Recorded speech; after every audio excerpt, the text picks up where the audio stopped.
နေ့မှတော့သူကနောက်ဆုံးနေ့ကိုမထင်မှပဲရောက်ရှိလို့သွားခဲ့ပါတယ်တမယမဟာအားလုံးပဲမင်္ဂလာပါကျွန်တော်နာမည်ကိုဆိုင်းပါ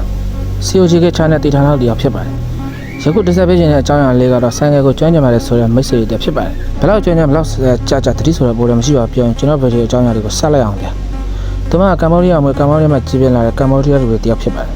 ဆိုင်ကယ်တော်များများကိုကျွမ်းကျင်စွာမောင်းနိုင်ပြီးဆိုင်ကယ်မောင်းတိုင်းမှာလည်းဘလော့ဗီဒီယိုတွေကိုတော်တော် Facebook YouTube Social Platform တွေမှာတင်နေရှိပါတယ်သူမထိုင်းနိုင်ငံမှာခက်တဲ့နေထိုင်တာဖြစ်ပြီးတနေ့မှတော့သူကနောက်ဆုံးနေ့ကိုမထင်မှပဲရောက်ရှိလို့သွားခဲ့ပါတယ်သူမယမဟာအစစ်ဆိုင်ကယ်ကိုကျွမ်းကျင်စွာမောင်းနေလာချိန်မှာရှေ့ကဆန်နွေးကောက်ကြော်တက်ခဲ့ပါတယ်ကန်ဆိုးတာပဲသူမဆန်နွေးကောက်အရှိန်နဲ့ကြော်လာချိန်မှာရှေ့ကရုတ်တရက်ဖြတ်ဝင်လာတဲ့လမ်းပြီးရှောင်လိုက်ရမှာသူမကြော်တက်လာတဲ့ဆန်နွေးကောက်အောက်ရောက်ရှိသွားပြီးသူမဟာနေရာမှာပဲပွဲချင်းတည်ဆုံသွားခဲ့ပါတယ်သူမဘဝရဲ့နေဝင်တင်အဆုံးသတ်မှုမလားရှိခဲ့ပါဘူးမရှိမလားတည်ဆုံသွားတဲ့ရွာလောင်းကိုထိုင်းရဲတွေကတည်ဆောင်သွားခဲ့ပြီးဆိုင်ကယ်ကျွမ်းကျင်ပါတယ်ဆိုတဲ့သူမဘဝနောက်ဆုံးမှဆုံးသက်သွားခဲ့ပါတယ်ပေးခြင်းတဲ့ message တွေကတော့ကျွမ်းကျင်ပါတယ်ဆိုတဲ့သူတွေကအရင်သေးတယ်ဆိုတာပါပဲကျွန်တော်ဗီဒီယိုကြည့်ရှုနေတဲ့သူတွေကဘယ်လိုထင်မှန်းတယ်ဖြည့်ပြသွားခဲ့ပါဦး